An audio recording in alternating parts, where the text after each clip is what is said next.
My name is John Lobell. I teach architecture at Pratt Institute in Brooklyn, New York. I blog at visionarycreativity.com. You can find out more about me at johnlobell.com, and you can reach me at johnlobell@mac.com. This is the second of a two-part series of lectures I did in January, February 2016 at Art is Naples. And the theme for the two of them is art architecture in the 1960s. Part 1, which is also on YouTube, was Art of the 1960s. This is Part 2, Architecture and the 1960s. And now, let's hop into today, and we'll talk about architecture. Now, as you maybe are getting a feel, I don't do like a survey. There's a point of view that I'm interested in, and that's what I'm going to try to present. Something happened. How many people identify themselves as 60s people? Great, okay. So we looked at psychedelic art, Oldenburg, Andy, and interesting artist named James Byers on Friday. And I said that one of the things we can say about what that was about, these artists stopped looking at Picasso and they started looking at Marcel Duchamp. And in a way, what we can get from Duchamp is when you put the urinal in a gallery, everybody's talking about it, right? People are in shock, people saying that's not art, people are writing articles, people are writing books. Now it is 70 years later, 60 years later. No, what is it? It's 100 years, 99 years later. We're still talking about it. No, architects don't have to do math. All these people say to me, oh, you're an architect. I always wanted to be an architect, but I wasn't good at math. And I said, there's no math in architecture. So anyway, Duchamp's point was that art is not the object, but all of the effects that the object creates.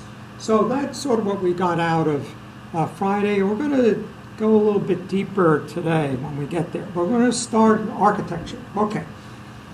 So in the United States, we begin our discussion of modern architecture with 1932, Henry Russell Hitchcock, a historian, and Philip Johnson, also a historian and then became an architect,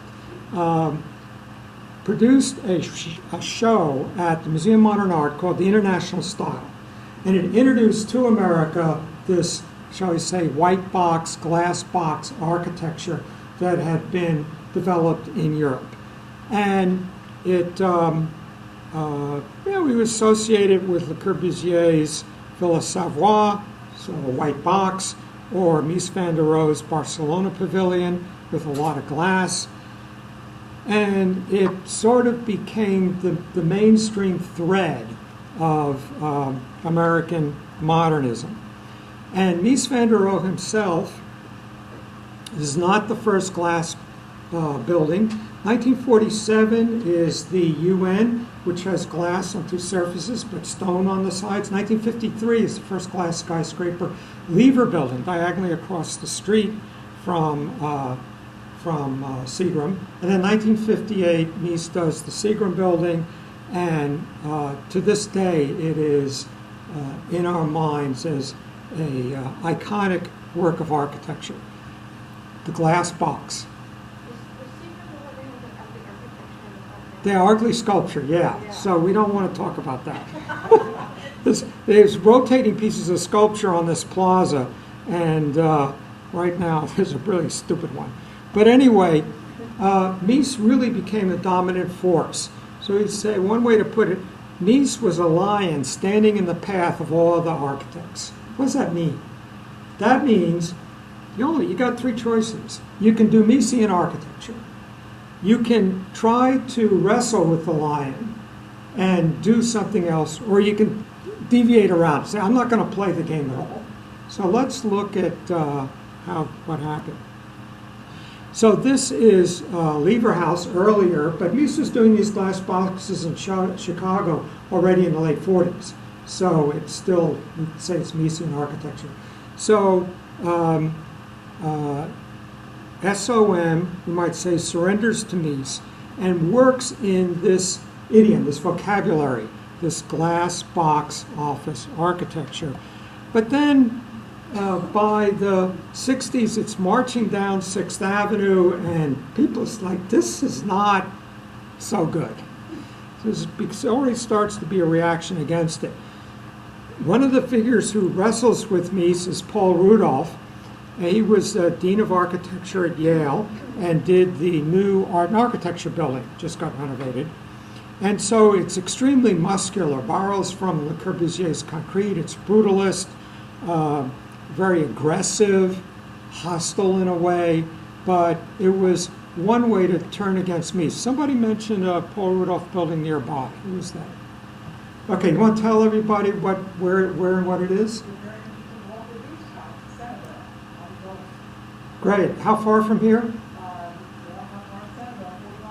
Okay, so put Walker Beach House in your iPhone. Great. So another figure who I'm kind of close to, I wrote a book about Kahn, is Louis Kahn. And here you see an attempt to do something, getting away from this bland glass box. Now, there's a lot going on with Kahn. He's an amazingly powerful spiritual presence. We're not going into that. But some of the reactions that were coming up, and then totally deviating around these. This is Eero Saarinen, and he does this incredible building. And just, you know, my own lucky experiences to have lived through some of this. When I was home from college, we'd go hang out at the airport because we think we were international spies or something. And they had restaurants, and and they didn't have security, so you could walk around. It isn't like you needed a boarding pass to go anywhere. Don't know. I'm sorry I didn't put it on here. It should be about 62, 63. But there were concrete trucks lined up out onto Van Wyck, coming in for continually pouring the concrete for this. So it was an amazing experience. And then one of my teachers totally ignores me, Robert Venturi. So he's getting old, but he's still alive. And Bob married one of his young woman who was a graduate student at Penn, Denise Scott Brown. So their office was Venturi Scott Brown, although they've now finally closed it. This is in the 90s. So Mies van der Rohe said less is more, and Venturi responded with less is a bore, and wrote this book, Complexity and Contradiction in Architecture. And in a way, modern architecture said it should be simple and direct. And he said, well, life is not simple and direct. It's complex and contradictory. Architecture should respond to life. So this book is Complexity and Contradiction in Architecture. A bit of a difficult read, but if you're into this kind of thing, definitely something you want to do. Now, I mentioned Pauline Kael last Friday, and what she did is to see no division between high culture and popular culture. Now, they're definitely junk movies, but she was seeing American popular movies as in dialogue with, on a par with, Antonioni, Bergman, Fellini, and Godard, the European, artist directors. So there's not, art movies and entertainment movies. It's all one thing. And so she was the movie critic for The New Yorker, and it was a radical contribution that she made to our thought. Well, that's what Venturi did. But something that, when you're in a profession, you sort of learn. So for many, architecture is a religion. And if you're a medical doctor or you're a lawyer, you might understand what I mean. You don't deviate. And so Venturi was considered a heretic to be excommunicated. There's an organization called the Architectural League, and it's where I did those exhibits, my own, and then the communal clothing and dial-a-poem stuff that you saw. But it still had these silver-mustached old architects from the 20s were still hanging around in the 60s. And I was, a pretty important figure there. I was doing all the programs. And in some meeting, I brought up Robert Venturi. And this guy's, who is he? Get him out. You can't mention that name in here. So that's Robert Venturi. And here's what he did. So this is a house he does for his mother. The Venturi house, or Venturi's mother's house, is what we called it when I was in school. So it's the house as any child would draw it. Now there's a lot more to it. I do a whole course in this, so we spent 2 weeks on this building. So right now we're just going to spend 2 minutes. But start with this notion. Are you convinced this is, if you said to a child, draw a house, right? So this is not the house as any child would draw it. And that was deliberate. In other words, Le Corbusier and these other modernist architects were running a revolution. They wanted to destroy culture as we had known it and do away with tradition and bring about something radically new. Now, this is my drawing, the house any child would draw it, but I've been using this for many years, and occasionally I get challenged by my Israeli students. Say, in Israel they have flat roofs. But I said, well, let's give it a try. So we go to Google and we say, the house as any child would draw it. There it is. And I put this in an article I wrote, and it never occurred to Venturi. He did not do this deliberately. But what's missing? The tree. So here's the tree. Here's Venturi's tree. It's a sunflower. It's too small to be a tree and too big to be a flower. Venturi is a mannerist architecture. Mannerism is a deliberate breaking of the rules. It's doing these things there. What? You can't have a column there. Isn't there a tree in the front of the house? Not in the. Yeah, no. No, that's because the photographs are on an angle. But if you come now, a lot of fun things I won't go into. But one of the things you have in the house is a path. So here's the path to the house. Thunk! It takes you right into the wall. So it's filled with these humorous devices that I can't go into. But what's missing besides the tree in my drawing? Mommy! There's Venturi's mother. It's the whole thing. So this is what's going on at the time Venturi is doing this. So here we are in New Haven. Peter Maillard does this fire station. And what is that? He's throwing around the forms, and he's going to outdo Corbu, and he's going to have more concrete and more forms and more, it's hostile, violent, aggressive, which is what you were supposed to do at the time. And I wonder how much graffiti there is on that thing, So here's Venturi's answer. This is his firehouse. Now, Columbus, Indiana is an interesting place. There's a guy named Miller who's very rich, and he has sponsored many major architects to do buildings in Columbus, Indiana. He was also the main benefactor of the Guggenheim Museum, and so he's a major figure. And so Venturi gets to do a building. How do we know it's a fire station? Right there, fire station. And what's the, you're a kid. What's the thing you're interested in? Right there, glass doors so you can see the fire truck. And what is a fire station? Well, the fire truck, firemen live here until the alarm goes off. They go out and they come back. And then you hang the hoses in this tower so they can drip dry. waiting for the next fire. So this is where they live. How do we know this is a home? 4, yeah. Here they are, here and here. Now, how are you supposed to know that? It's just this playing with all these humorous ideas. So this is a little reference to Venturi's mother's house.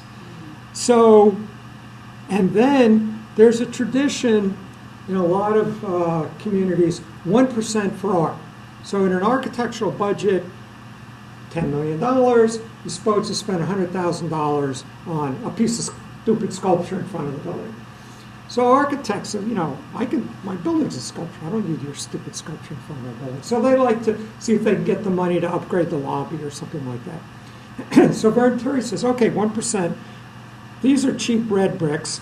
We'll get these expensive white glazed bricks. And we'll spend our 1% on that, but then the money ran out.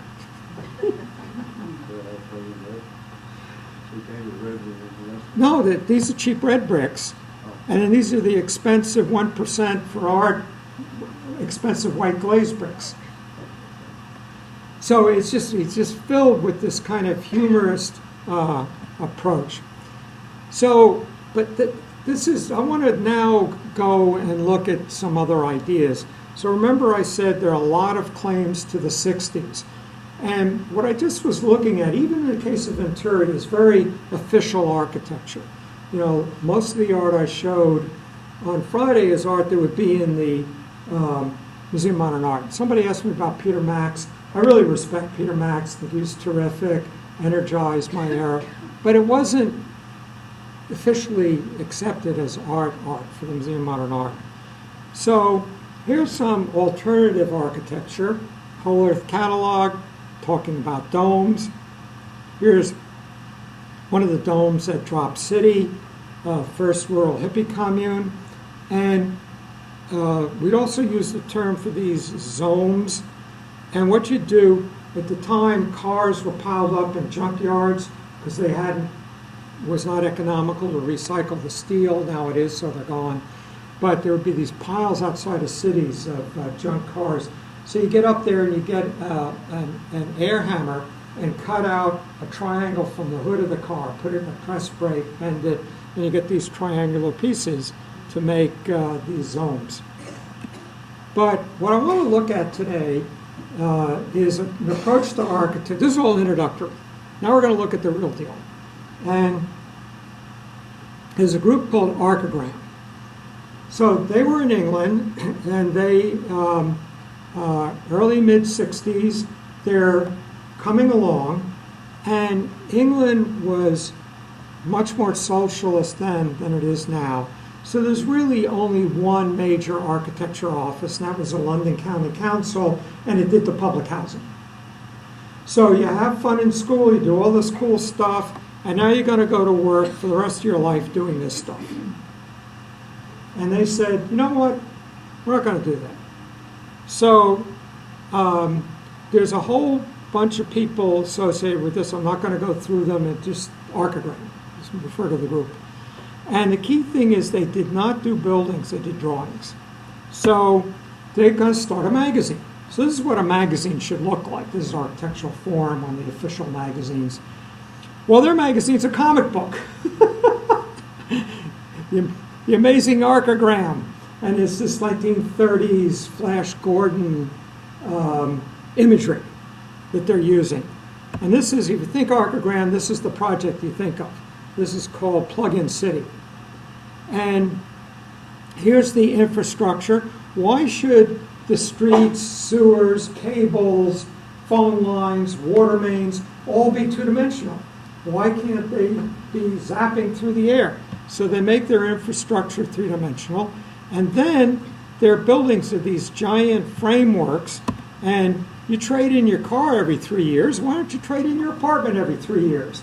So here's somebody who's getting delivery of their new apartment that's sliding into place. So plug-in city. And so we're thinking, disposable. Coca-Cola had just switched from the bottles that you could bring back. Every once in a while you get a bottle that had been recycled a lot of times and it was very worn, and then you get a very new one. but you used to recycle the bottles, and then everything's disposable, everything's replaceable, and so they're picking up on that mood of the time with Plug-in City. Here's another example. Now, England at this point has recovered from the war, but it's still not very affluent. So they want to have fun, style, they're generating their own rock music, it's a center of fashion, but still very limited resources. So you have these very tiny apartments. So they imagine, so here's your tiny apartment, but you have a fold-down bed, you have a flip-out flat screen TV, and then these things, here they are, being delivered and plugged into this unit. So that's sort of their imagery. And they're thinking in terms of capsules, and people sort of have capsules on the mind, because we're about to send human beings to the moon where they have to live for weeks with everything they need has to be in here. They can't say, can somebody stop by CVS and pick up my Lumigan eye drops? If you don't have it with you, you don't have it with you, you know. So you start thinking about this thing and how this thing travels hundreds of thousands of miles. It can land on the moon, take off from the moon, and you live in there. So what are we making these big, awkward houses for? So start thinking about these capsules.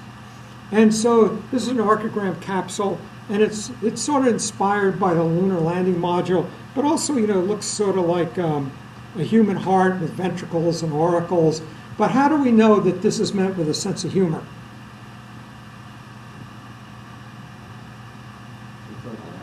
These are Coke bottle caps for the pods. So, you know, there's a huge body of work that I don't have time to go into, but we see in it this rich sense of humor. So, about those capsules.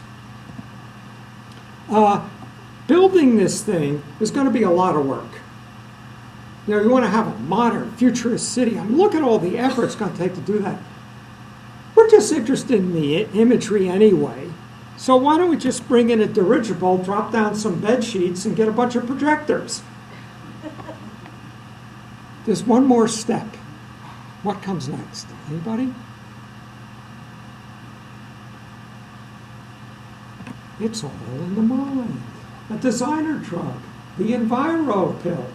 You get this designer drug, and then you take it, and then you see the city of the future. How did the Wizard of Oz convince the people in the Emerald City that they all lived in emeralds? Just that everybody had to wear green glasses. And suddenly the city was emerald. So this is, it's in the mind. The Enviro. So that's Archigram, and it has this far-reaching influence. It's still around. Some of them sometimes teach at Pratt, where I teach. But here is Piano and Rogers Pompidou Center, and maybe there's some influence from Archigram here in the way they put all the guts of the building on the outside. A lot of repainting you have to do to keep this thing up. But it was really, and the really cool thing about it, piano, went to Yale. They're just a couple of young guys. They won the competition. So it's okay, form an office, do the building, came in under budget, ahead of schedule, and then they disbanded the office. And that was it. You know. So those plug-in capsules. So here is something called Unité d'habitation by Le Corbusier, sort of working with the idea of the modern apartment building, giving us public housing that we're not too happy about. But Le Corbusier had hoped that he could build a framework and slide the prefabricated units into it, like a wine rack. That was his image. He wasn't able to do that, so it was all just poured-in-place concrete. But somebody was able to do it. And here is Walt Disney. So here we are in Disneyland, the Contemporary Hotel, 1971, just a few years after Archigram's doing this stuff. And they put up a framework. They had a factory nearby that fabricated the rooms, the bedding, the table lamps, everything was all done in the factory. Bring them out on a flatbed and slide them into place, just like ARCA Brain's capsules. That's how they built Disney World. And then they pile 8 of these up and put a grass roof on them, and that would be the Polynesian Village, if you've ever been there. So here's some parallels to this capsule. Who can tell me what this is? Close. Right, it's a first-class cabin on an Air Emirates flight from New York to Dubai. If you're rich or on expense account, this is how you fly. And here's your flat-screen TV, your fold-down bed, all the stuff they had here. And what's this? Japanese capsule or pod or coffin hotel rooms. So Japanese executives work late because you can't leave before the boss does, and the boss has to show off how macho he is. So he works till 10 o'clock. So till 10 o'clock, putting the papers over here, putting them over here. Finally, at 10 you can leave, but because Tokyo has a green belt around it, inside Tokyo is so expensive, you can't afford to live there. And to get beyond the green belt, it's such a long commute that by the time you get home, you have to turn around and come back again. So you have to stay in a hotel, but that'll eat up your entire salary, so they make these things. You just grab on there and slide in. Here's your entertainment system. Skype your wife. Say goodnight to the kids. Bathrooms down the hall. There's ARCAgram's capsules. So just to mention a couple of other architects. Architects all over the world were caught up in this spirit. I was doing this kind of thing, variations on that environment I showed you. So this is, excuse me, this is 3 Austrians, Hans Hollein, and you're saying, you know, an aircraft carrier is a city. There's, I don't know how many people on them, but, you know, it's like the size of a town. Oh, put an aircraft carrier in a landscape. There's your city, instant city. And then this is Friedrich von Florian. He did the World War II memorial in the middle of a mall in Washington in his later sort of more establishment days. Here he's a young radical. And so today, if you're flying, I'm flying home tomorrow to New York, if New York is fogged in, they won't let the airplane take off from here until they know it can land. But in the old days, you'd take off and then you get there and say you can't land for a half an hour, it'll fly in a circle. You look out the window, there's like 6 other airplanes all going around in a big circle. So called holding pattern. And so, oh, there's a lot of room up there. You know, we can make a city out of these holding patterns. So that's von Florian. This is an architect named Raymond Abraham. I taught with at Pratt. And we talk about a curtain wall building. So glass office buildings are curtain walls. So he makes a framework and he puts a curtain on it. So that's his curtain wall building. And this is an Italian group called Superstudio, imagining structures spanning the globe. Here's an American, just died a couple of years ago. Remember we visited the place? When we were at the Frank Lloyd Wright School, we visited Arcosante. Yeah. So this, one of the bells? Great. So this is Paolo Soleri. He's Italian, but he came here, didn't really study with, but he's influenced by Frank Lloyd Wright, friends of Frank Lloyd Wright. He would take a bulldozer out in the Arizona desert and make a mound. And he'd put reinforcing bars over it, pour concrete, go in and dig it out, and then he's got this thing. And perfect for the desert climate because it would be cool in there. And he financed himself by making these cast bronze bells. And so when you go there, you buy a bell. And then he imagined this future city called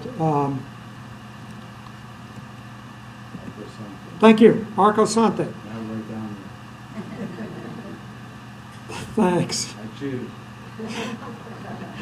So he had a huge exhibit at the Whitney Museum many years ago, and these are drawings from that of his imagining these huge cities.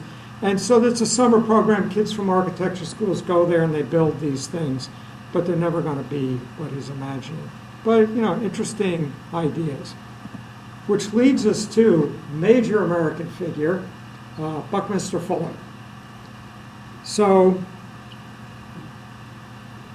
Bucky Fuller was a polymath, architect, systems theorist, author, designer, inventor, mathematician, futurist.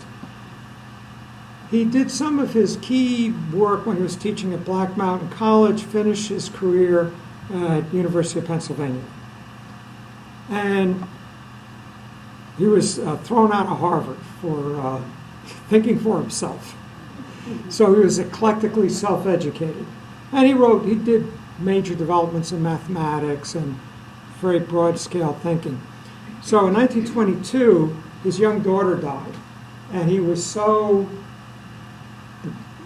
grieved by this, he didn't talk for a year. And he spent the entire year thinking, what can one person do to make the world better? And he came with the idea of doing more with less. Suppose you took every electric motor in the world and doubled its efficiency. You would just double the wealth of the world. So he starts to think that way. He says, at the time when I was hanging out with him, a washing machine was $100. So he said, washing machine's a pretty complicated thing.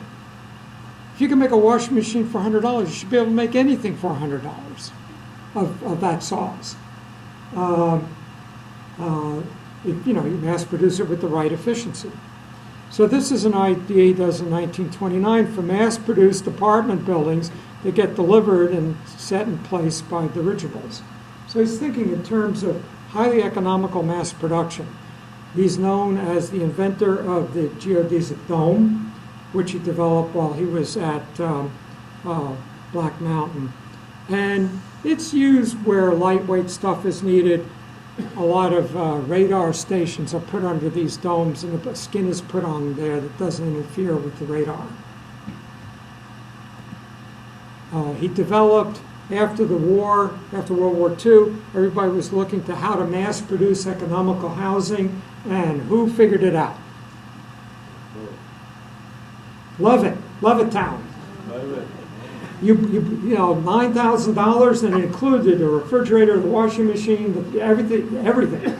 You know, because why should you buy a refrigerator when he can buy 10,000 of them? He get a better price than you can. So anyway, Levitt figured it out. But people were trying steel houses and prefab houses and all kinds of things. So if you think it would be cool to live in an upside-down aluminum pie plate, Bucky Fuller did the Diaxiom house. And this rotates to have the best orientation to the weather.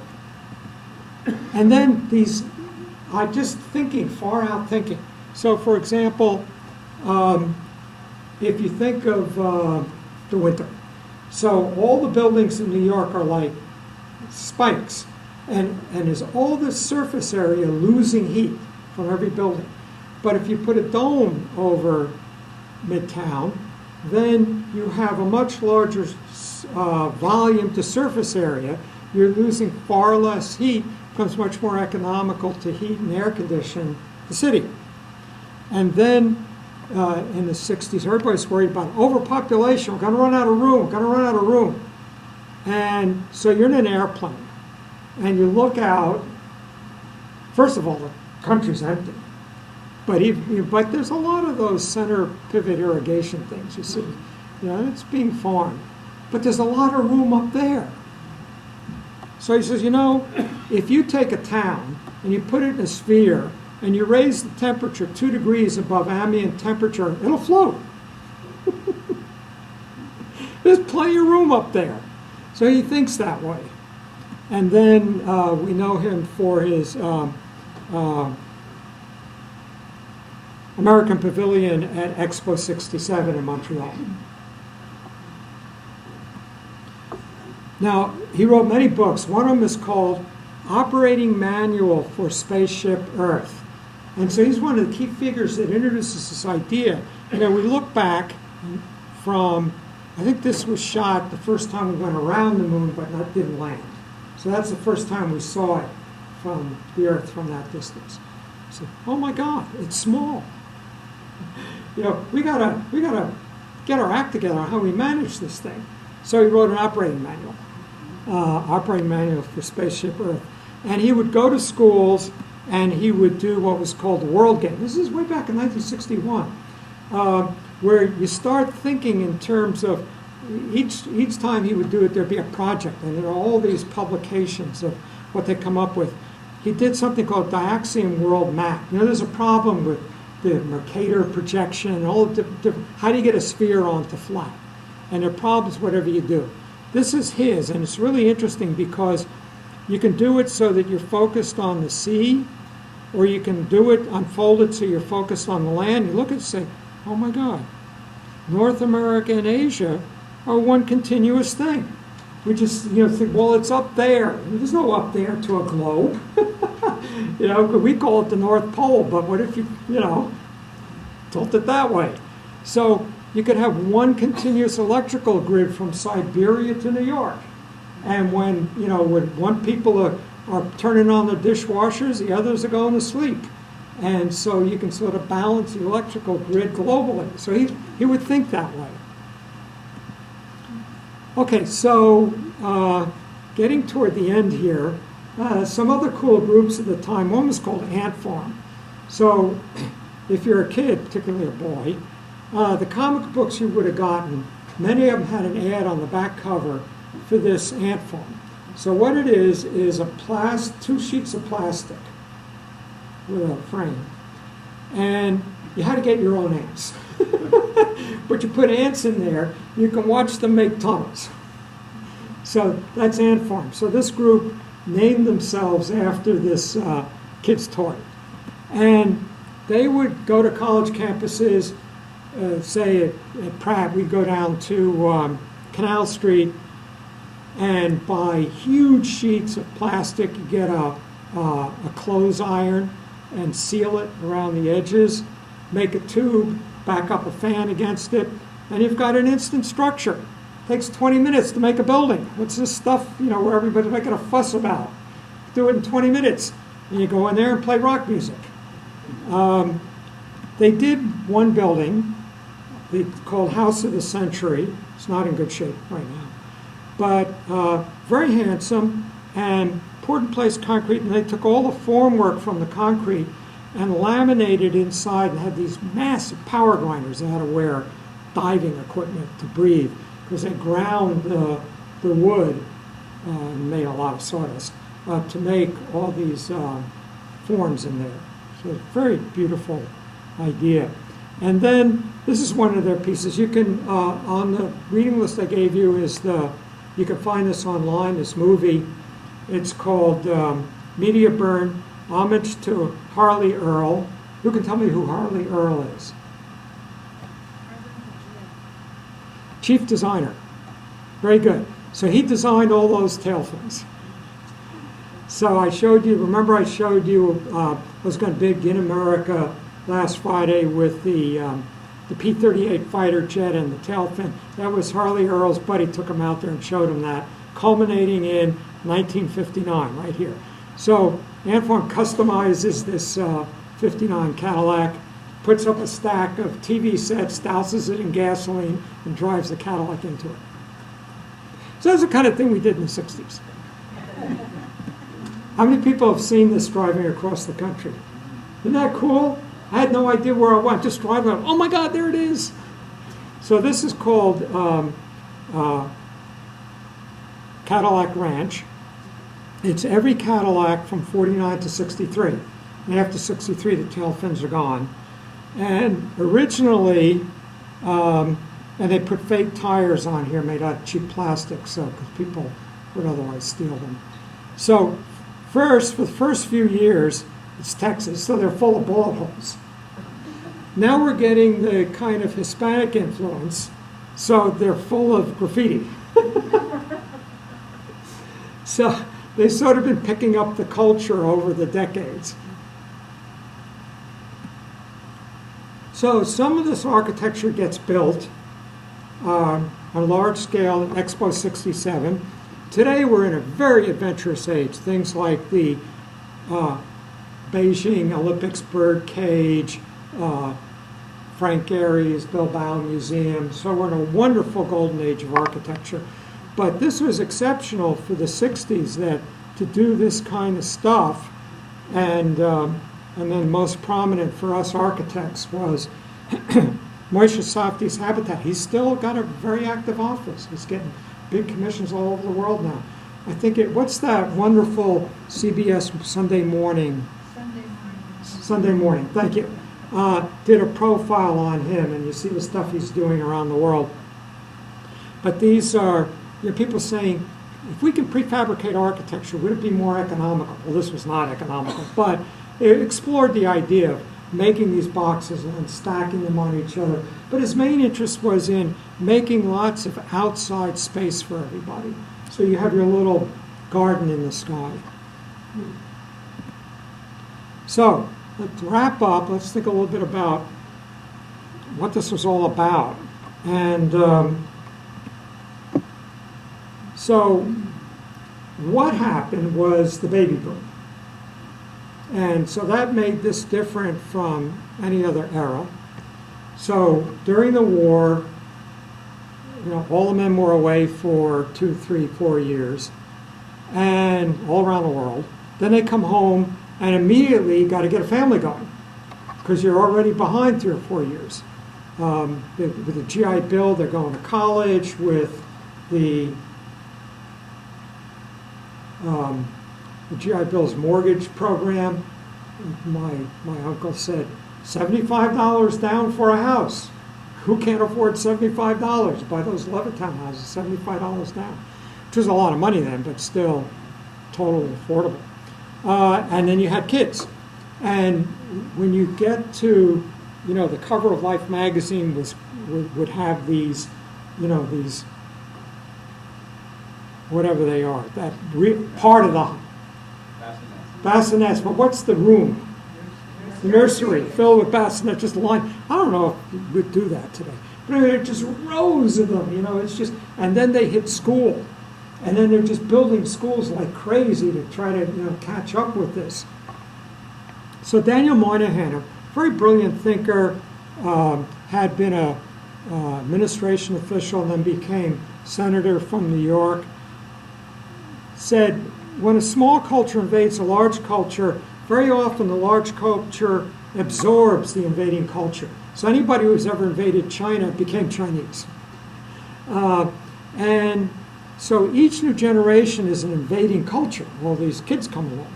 But they're usually overwhelmed by the adult generation. Suddenly, they were a lot of them. So it was exceptionally large, and it overwhelmed the dominant culture. And its adolescent values included defiance of authority and idealism. Now, this is a very long, tricky discussion, because nobody I've mentioned in these 2 lectures was a baby boomer. But it was the baby boom cultural ethos that affected what we're talking about. Now, maybe a little bias here, but for a brief shining moment, we had something that rivaled Periclean Greece and Florentine Renaissance, and then it was over. What happened? Well, so you look it up on Wikipedia, and I'm a real Wikipedia fan. And, I don't believe they know the truth, but I do believe they know what people are thinking. And I said, a classical Jungian nightmare cycle where a rigid culture, 1950s conformist culture, unable to contain the demands for greater individual freedom, broke free of the social constraints of the previous age through extreme deviation from the norm. So that's the Wikipedia analysis of what happened. I'm going to suggest something very complicated. This is one of my favorite figures, Joseph Campbell. I'm a founding board member of the Campbell Foundation and wrote a book about him.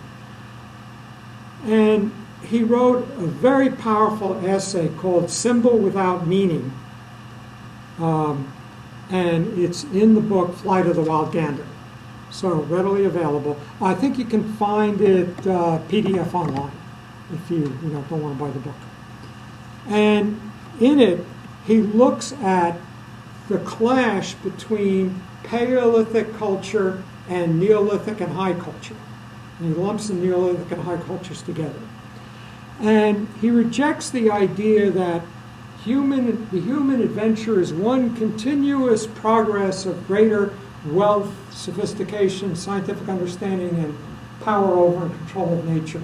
But rather, there are these two great cultures. And Campbell was, how many people saw the movie Chariots of Fire? Campbell missed by that much being in that movie. He was a champion runner, and something went wrong with one of the races, and he didn't make the team. But he was that kind of person. He's just has a whole, shelf full of medals. And so he's a tall, strong person, and to him, the Paleolithic great hunters and their shamans. A shaman is an individual. A priest is the agent of an institution. A priest is ordained and gets their authority through the institution. A shaman goes out and starves and gains the powers themselves through hallucinogenic experience. And if you're not good, you're not good. If you're powerful, you're powerful. And it has no organization gives you that. Campbell really liked that. And he sees this great culture of these people overthrown, overwhelmed by the high civilizations, thus crushing the individual. So every one of these cultures is the same culture. It's always the same. All these buildings look the same. This is the hierarchical high culture that begins in the Middle East with the Neolithic, and it creates a rigid hierarchical social order and forces the individual into that order. And if you don't believe in what they have to say, you fake it. If you don't fake it, you're in big trouble.